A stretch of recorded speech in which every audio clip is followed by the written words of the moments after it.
Jaminan kematian ini adalah manfaat yang diberikan kepada ahli waris ketika seorang peserta itu meninggal di luar kecelakaan kerja. Di luar kecelakaan kerja pun di cover? Cover. Oh.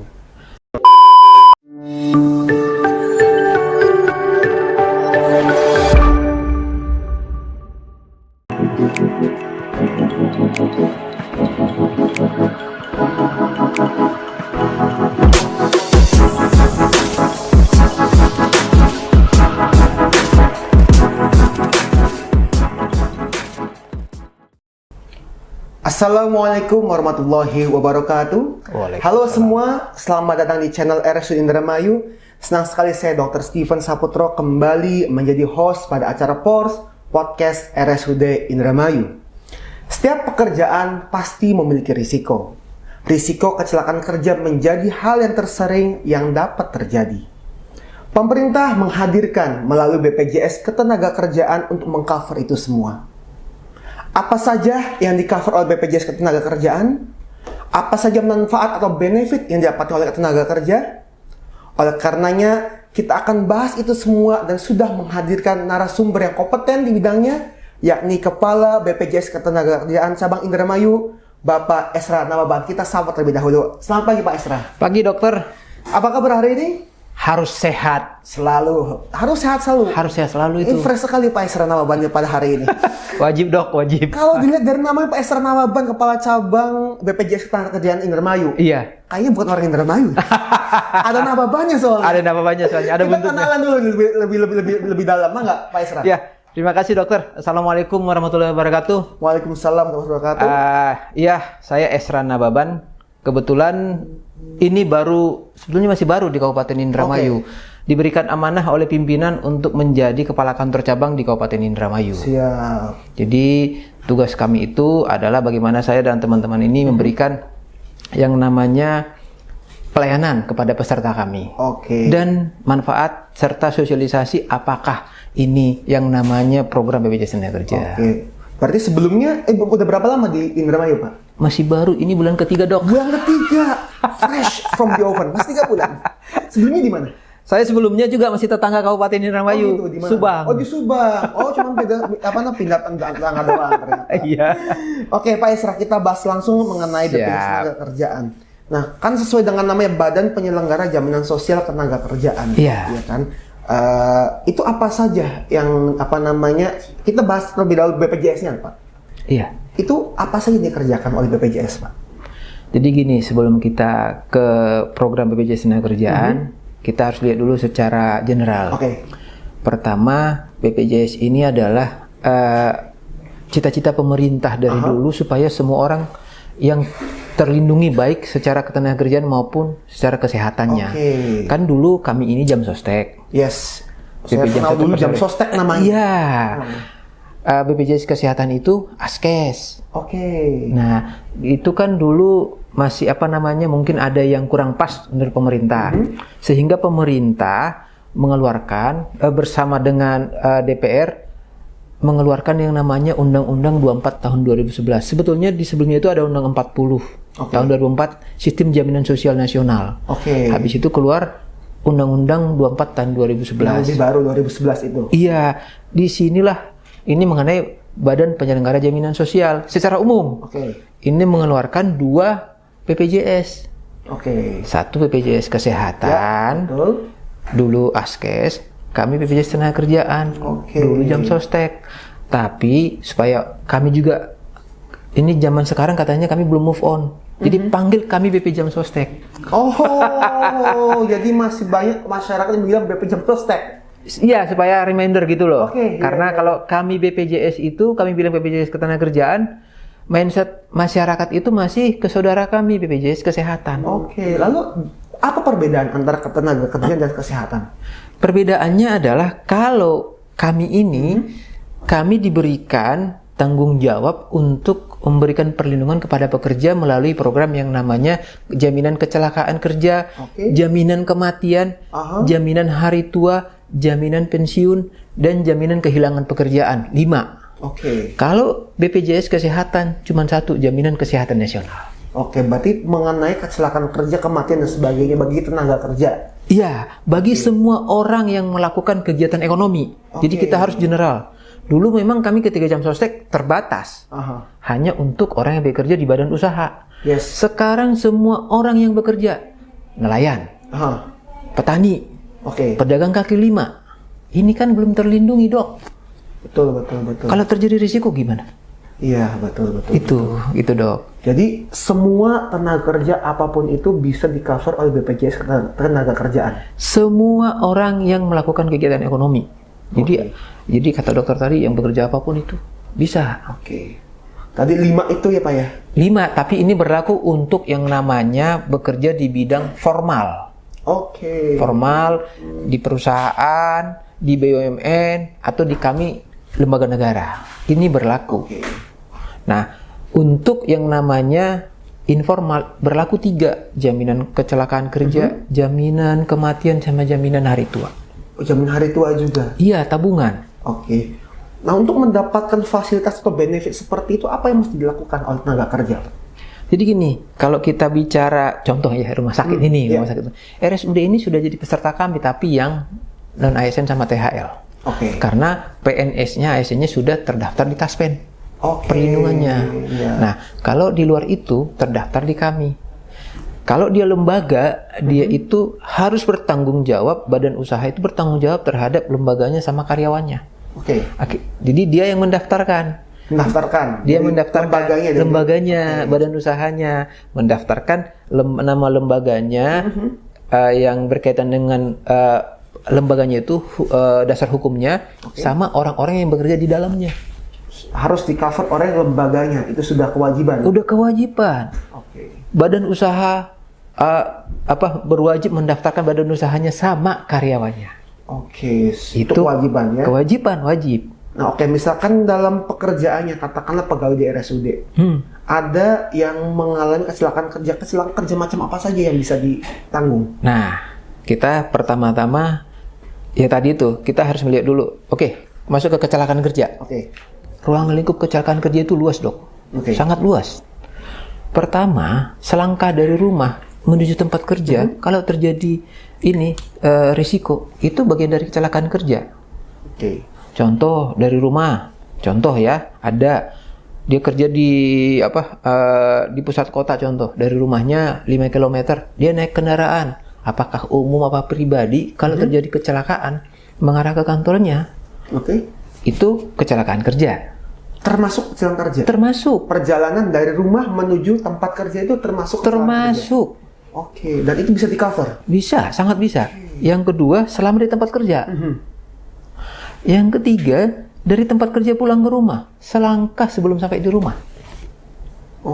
Itu, ada lagi, kalau ada perintah dinas luar, itu juga dilindungi. Jadi kan luas.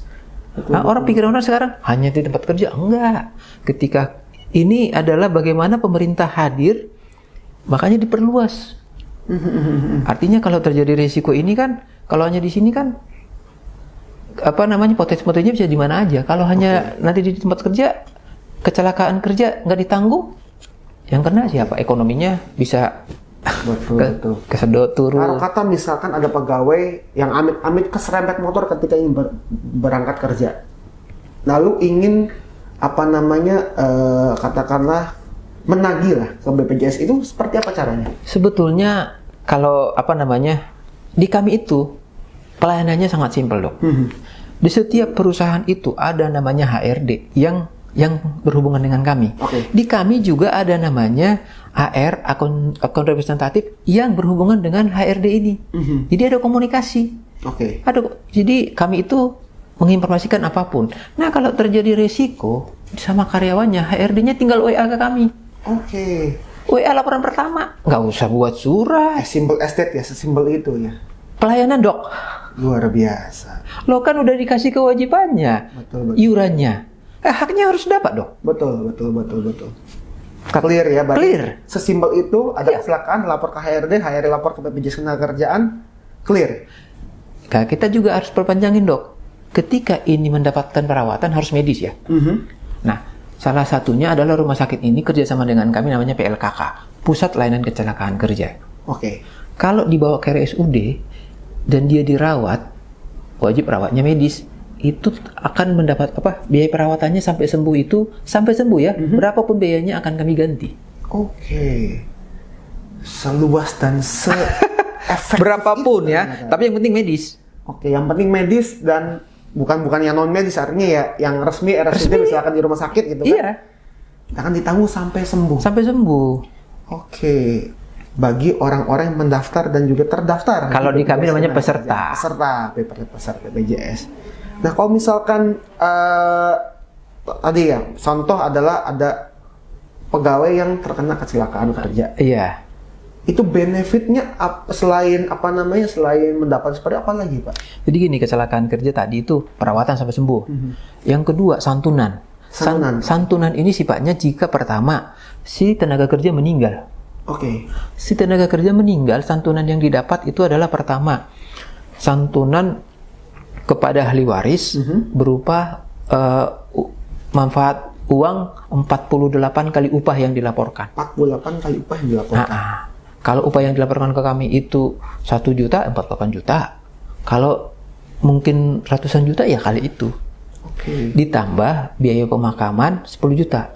Oke, biaya pemakaman dari santunan 48 kali upah. Ada lagi dok. Pemerintah sudah memikirkan kalau pencari ekonomi itu meninggal atau kehilangan mata pencaharian akibat kecelakaan kerja. Cacat katakanlah seperti itu ya. Kita cacat total atau kecelakaan kerja, pasti kan efeknya ke anaknya. Betul. Bisa jadi anaknya nggak sekolah. Iya. Nah, ini manfaat yang didapat adalah ada beasiswa kepada 2 orang anak, totalnya 174 juta. 174 juta. 74 juta per anak. 2 orang anak. 2 orang anak. Dari TK sampai kuliah. TK sampai kuliah mendapatkan itu. Iya, dengan syarat harus sekolah. Oke. Nggak perlu ranking. Betul. Yang penting sekolah. Sekolah. Oke. Itu dari TK, SD, SMP, SMA, kuliah. Itu bagi orang atau orang tuanya yang kecelakaan kerja dan cacat. Meninggal dan cacat total. Oke. Yang sampai cacat total tidak bisa melakukan aktivitas ekonomi. Iya benar. Secara ekonomi. Iya. Itu mendapatkan 174 juta. Itu yang kami berikan setiap tahun ketika seorang anak masuk sekolah atau naik kelas. Itu selalu datang ke kami mengurus. Hanya dengan membawa pertama bukti awal, datanya udah dari kami sebetulnya, hanya verifikasi. Yang kedua, bukti bahwa dia sekolah, berupa surat keterangan sekolah, nama rapor atau nilai kuliah yang udah dilegalisir. Oke. Tidak, itu aja. Uangnya kan kami transfer. Simple as that juga ya. Sesimpel itu. Mungkin banyak orang yang belum mengerti dan belum paham mengenai mekanisme alur dan sebagainya. Makanya ya dengan podcast ini mungkin membantu masyarakat Sobat RSUD Indramayu untuk membuka wawasannya terhadap BPJS Ketenagakerjaan. Karena orang-orang banyaknya berpikirnya rumah sakit RSUD BPJS Kesehatan saja. Ada satu yang mungkin terlupakan, BPJS Ketenagakerjaan, ternyata manfaat dan benefitnya luar biasa. Iya. Itu kan kita bahas mengenai yang pegawai RSUD yang di lembaga, yang mana yang sebagian ASN sudah daftarkan ke Taspen, kan ada juga yang non ASN. Kan? Honor. Kalau misalkan ini selain itu, Pak, yang yang di luar misalkan dikatakan di luar RSUD, petani lain dan sebagainya, apakah sama ini? Sama, manfaatnya sama. Manfaatnya tetap sama. Oke. Yang beda adalah nanti kalau petani sama yang namanya nelayan itu ini kan ada dibagi 2 ini segmennya. Bukan 2, lebih. Segmen BPU bukan menerima upah, itu petani nelayan atau informal. PU formal. Itulah tadi. Yang tadi pegawai. Ada lagi segmennya pekerja migran Indonesia. Salah satu yang dari Indramayu kan banyak. Betul. Itu juga dilindungi.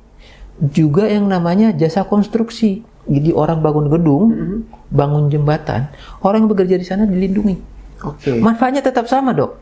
Kalau misalkan nanti apabila upahnya tidak menentu, itu seperti apa, Pak? Nah, kalau dia pekerja formal, biasanya kan slip gaji ada rata, ada gaji pokok sama tunjangan tetap. Ya. Itu yang menjadi pelaporan ke kami. Okay. Nah, yang tidak menentu itu yang informal, tapi oleh pemerintah dianggap pendapatan paling kecil rata-rata sebulan itu 1 juta. Oke. Nah, hitungannya beda. Kalau informal itu nanti hitungan iurannya beda sama formal. Berbeda ya antara Berbeda. yang formal informal, tapi tetap 48 kali. Tetap manfaatnya sama, nggak ada bedanya.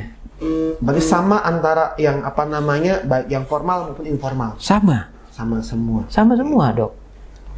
Santunannya sama, upahnya sama, dan segala macam ternyata sama, Sobat RSUD Indramayu, antara yang pekerja informal maupun formal. Gitu. Lalu apa lagi yang ditawarkan oleh BPJS Ketenagakerjaan yang mungkin belum diketahui oleh masyarakat? Program kedua, Dok. Apa itu? Jaminan kematian. Jaminan kematian. Jaminan kematian ini adalah manfaat yang diberikan kepada ahli waris ketika seorang peserta itu meninggal di luar kecelakaan kerja. Di luar kecelakaan kerja pun di cover. Wow. Jadi ketika dia udah peserta kami, ternyata dia sakit. Oke. Sakit dalam ini ternyata meninggal. Ya kami berikan santunan kepada ahli warisnya. Berupa santunan. Uang. Hitungannya?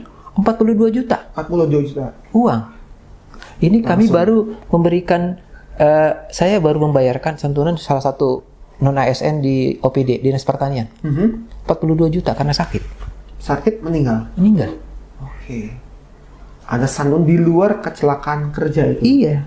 Jadi kecelakaan kerja, amit-amit ada yang meninggal atau sakit dapat, di luar kecelakaan kerja pun dapat juga. Nah, kami harus bilang, ya jaminan kematian orang ini kan kita nggak tahu kok ini, Dok, jadwalnya kita, tanda kutip ya. Betul. Ya. Dari siapa yang tahu, Pak ya? Tadi siapa yang tahu? Yang namanya ini, yang pasti itu adalah orang meninggal itu. Artinya kita nggak tahu kapan. Tapi ketika udah terjadi itu, ya udah kita berikan santunan. Walaupun memang nilai ini, berapapun nilainya, tidak bisa menggantikan orangnya. Betul. Namun kalau udah terjadi, kan keluarga yang ditinggal harus melanjutkan kehidupan. Betul. Inilah menjadi bantuan ekonomi untuk melanjutkan kehidupan. Pemerintah hadir di sana. Itu. Tidak bisa mengganti orang itu, tapi ada perhatian dari pemerintah Itu. kepada keluarga yang ditinggalkan. Iya. Oke. Ini ada brosur-brosur nih, boleh saya lihat, Pak? Silakan, Dok. Silakan. Ini program jaminan sosial ketenagakerjaan. Baik, pekerja bukan penerima upah. Berarti yang informal ya? Iya. Yang ini sama itu. Oh ya, di sini ada cara mendaftar menjadi peserta. Mendaftarnya seperti apa, Pak? Nah, tadi kalau kita kan udah formal kan udah kasih tahu itu perusahaannya atau badan usahanya. Kalau informal ini itu paling mudah. Paling mudahnya pertama syaratnya itu ya memang dia harus punya kegiatan ekonomi. Bekerja ya, mau dia pedagang, nelayan segala macam. Yang kedua, usianya di bawah 65 tahun. Usia produktif ya. Yang ketiga, daftarnya pakai KTP. Hanya KTP. Yang keempat, iurannya itu 36.800 satu bulan. 36.800 satu bulan untuk benefit sebegitu banyaknya. Di mana 36.800 itu 20.000 itu tabungan yang bisa diambil kapan saja. JHT. Wow. Jadi perlindungan yang namanya yang untuk perlindungan yang ketika terjadi resiko itu kalau kita lihat nilainya hanya 16.800 sebulan. Sebulan loh, bukan sehari. 20.000 itu buat tabungan. Tabungan bisa diambil kapan saja. Kalau dia merasa dia nggak kerja lagi. Mungkin petani, saya udah capek kerja menjadi petani, baru 2 tahun, ini bisa diambil. Tapi tetap jalan atau gimana ini? Pengcoverannya? Kalau sudah diambil berarti dia menganggap udah putus. Udah nggak ada lagi perlindungan. Sudah diambil berarti sudah putus. Iya. Tapi bisa diambil kapan saja itu? Bisa diambil kapan saja. Siap. Orang bisa sekali ternyata ya. Dengan harga semurah itu. Soalnya, to be honest, saya pun masih meraba-raba BPJS Ketenagakerjaan karena saya pelaku bidang kesehatan. Taunya BPJS Kesehatan saja. Makanya ini banyak belajar dan banyak brainstorming ini. Saya baca dulu nih. Silakan, Dok. Luar biasa sekali. Sambil dokter baca, saya juga mengucapkan terima kasih kepada pemerintah Kabupaten Indramayu atas dukungannya. Dukungan pemerintah sangat banyak. Kemarin kan di acara 17, Ibu Bupati memberikan simbolis kepada nelayan. Berupa? Melindungi nelayan kan? Perlindungan pada nelayan? Iya. Jadi ini kami berharap juga ke depan dukungan lebih bagus, lebih banyak dari ini dari pemerintah kabupaten. Karena kan ini kan program pemerintah pusat yang disinkronkan dengan pemerintah daerah. Oke. Yang salah satu manfaatnya adalah mengurangi kemiskinan ekstrim. Ketika terjadi resiko, jadi beban siapa kalau di daerah? Betul. menjadi beban kita semua pastinya. Gitu. Artinya kalau udah terlindungi, ya beban kami, Dok. Tanggung jawab kami. Ya kami harus memberikan santunan. Oke. Seperti itu. Di sini ada jaminan hari tua. Itu maksudnya apa, Pak? Itu tabungan. Tabungan yang seperti saya bilang tadi bisa diambil kapan saja, khususnya untuk informal. Yang nilai tabungan per bulannya itu hanya 20.000. Oke. Sebulan. 20.000 satu bulan itu. Satu bulan. Oke. Home care, diagnostik dan sebagainya. Oh, banyak sekali ternyata fasilitasnya. Ini kalau mau tahu datang ke kantornya Pak Esra ya. Di mana kantornya, Pak? Di dekat Polres, dekat pajak. Polres. Iya, di pajak. Jalan Polres bukan Juanda ya? Jalan apa ya? Ponegoro kalau nggak salah. Ya? Di Ponegoro ya? Bukan. Gatot Subroto ya. Juanda mah arah ke Cirebon. Gatot Subroto ya. Saya belum hafal jalan, Dok. 3 bulan di sini. Ya, masih meraba-raba dikit lah. Saya harus keliling-keliling tapi nggak tahu ini jalan apa. Tapi yang saya nggak tahu, sana jalan ini lewat sini. Iya. Nama jalan saya belum hafal. Oke. Ini itu informasi singkat khususnya kepada peserta yang informal, BP. Yang informal ini. Iya. Oke. Sampai saat ini di Indramayu sudah mengcover kurang lebih berapa persen, Pak? Kalau kami bicara coverage perlindungan ya secara menyeluruh. Ya. Itu kepada yang bekerja masih di bawah 30%. Masih di bawah 30%. Nah, tadi seperti saya bilang mungkin bantuan dari pemerintah daerah bisa jadi 70%. Oke. Artinya petani kan karena ini kan dua wilayah ini kan Indramayu ini kan dua sektor paling banyak ya. Nelayan dan petani. Kemarin kata Bu Bupati kan Kabupaten Indramayu itu salah satu lumbung padi nasional. Betul. Makanya ya petaninya juga harus dilindungi. Kira-kira apa yang menjadi hambatan dan halangan bagi mereka untuk tidak mendaftar, Pak? Kira-kira seperti ini. Pertama kami harus sadar bahwa memang kami belum sampai ke daerah. Sampai ke pelosok ya. Literasi ini belum sampai. Makanya kami kerjasama dengan banyak pihak. Salah satunya adalah podcast RSUD. Ini menyampaikan kepada masyarakat. Yang kedua, kami juga kerjasama dengan pemerintah daerah melalui OPD. Kan OPD punya sampai ke daerah itu, sampai ke desa. Betul. Dinas desa, dinas pertanian, dinas kesehatan dan dinas-dinas lainnya, dinas pendidikan. Ini supaya sampai ke sana. Nah, kami selalu berusaha agar komunikasi ini tetap jalan. Dengan semua dinas ini, semua OPD ini.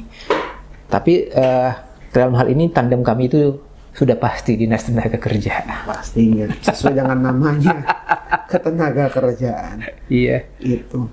Ya mudah-mudahan dengan melalui podcast ini semakin menyuarakan apa itu BPJS Ketenaga Kerjaan kepada masyarakat Indramayu di seluruh lapisan. Bagi yang belum tahu, tonton podcast ini. Itu dia. Wajib itu dong. Wajib itu. Apalagi orang yang bekerja ya. Itu dia. Harus dipikirkan. Ketika dia kerja sendiri, kalau terjadi sesuatu, coba. Berat juga ya. Berat. Kalau misalnya kita mendaftar ini kan dengan harga ya katakanlah yang seminimal ini, tapi mendapat benefit yang luar biasa. Iya dok, benar. Itu dia. Baik pada saat bekerja maupun di luar pekerjaan. Oke. Terakhir Pak, ada yang ingin disampaikan kepada masyarakat atau Sobat RSUD Indramayu? Silakan Pak. Iya, Sobat RSUD Indramayu, pertama silahkan khususnya yang bekerja sendiri, yang UMKM atau yang punya kreativitas tapi menghasilkan ada nilai ekonominya, silahkan lindungi diri sendiri. Karena ketika terjadi risiko, ini akan menjadi beban keluarga. Ketika melindungi diri sendiri melalui BPJS Tenaga Kerja, risikonya dialihkan ke kami yang bertanggung jawab. Nah, yang kedua, kami juga harus sampaikan, sampai dengan 16 Agustus, Dok, kami sudah membayarkan santunan sebesar 42 miliar Oke. Di Kabupaten Indramayu. Di Kabupaten Indramayu. Iya. Secara total. Total 42 miliar, Dok. Wow. Jadi kalau saya lihat ekonominya adalah kalau ini nggak ada bisa jadi kita bayangkan ada ekonomi-ekonomi yang timpang gitu. Iya, betul sekali. Itu dari saya, Dok, closingnya. Itu benefit yang luar biasa. Daftar BPJS Ketenagakerjaan ya. Oke, mudah-mudahan melalui podcast ini Sobat RSUD semua bisa semakin tercerahkan mengenai tentang Badan Penyelenggara Jaminan Sosial Ketenagakerjaan. Dan bagi Anda yang memiliki aktivitas ekonomi dan menghasilkan ekonomi, tidak ada salahnya untuk mendaftarkan diri untuk melindungi Anda pribadi dan juga orang-orang tersayang beserta karyawan Anda di BPJS Ketenagakerjaan. Untuk info lebih lanjut, silakan datang ke kantor BPJS Ketenagakerjaan cabang Indramayu untuk mengetahui apa saja dan lebih dalam lagi tentang BPJS Ketenagakerjaan. Mungkin itu saja yang dapat kita sampaikan dan jangan lupa like dan subscribe channel RSUD Indramayu dan nantikan podcast-podcast selanjutnya mengenai apapun itu dan tema-tema atau bahasan yang ingin Anda bahas atau Anda ingin angkat di podcast, silakan komentar di kolom komentar podcast. Dan akhirnya saya Dr. Stephen Saputra sebagai host Pors mengucapkan terima kasih banyak dan undur diri, dan juga Mbak Esra Nababan mengucapkan terima kasih dan sampai jumpa. Sampai jumpa. Assalamualaikum warahmatullahi wabarakatuh.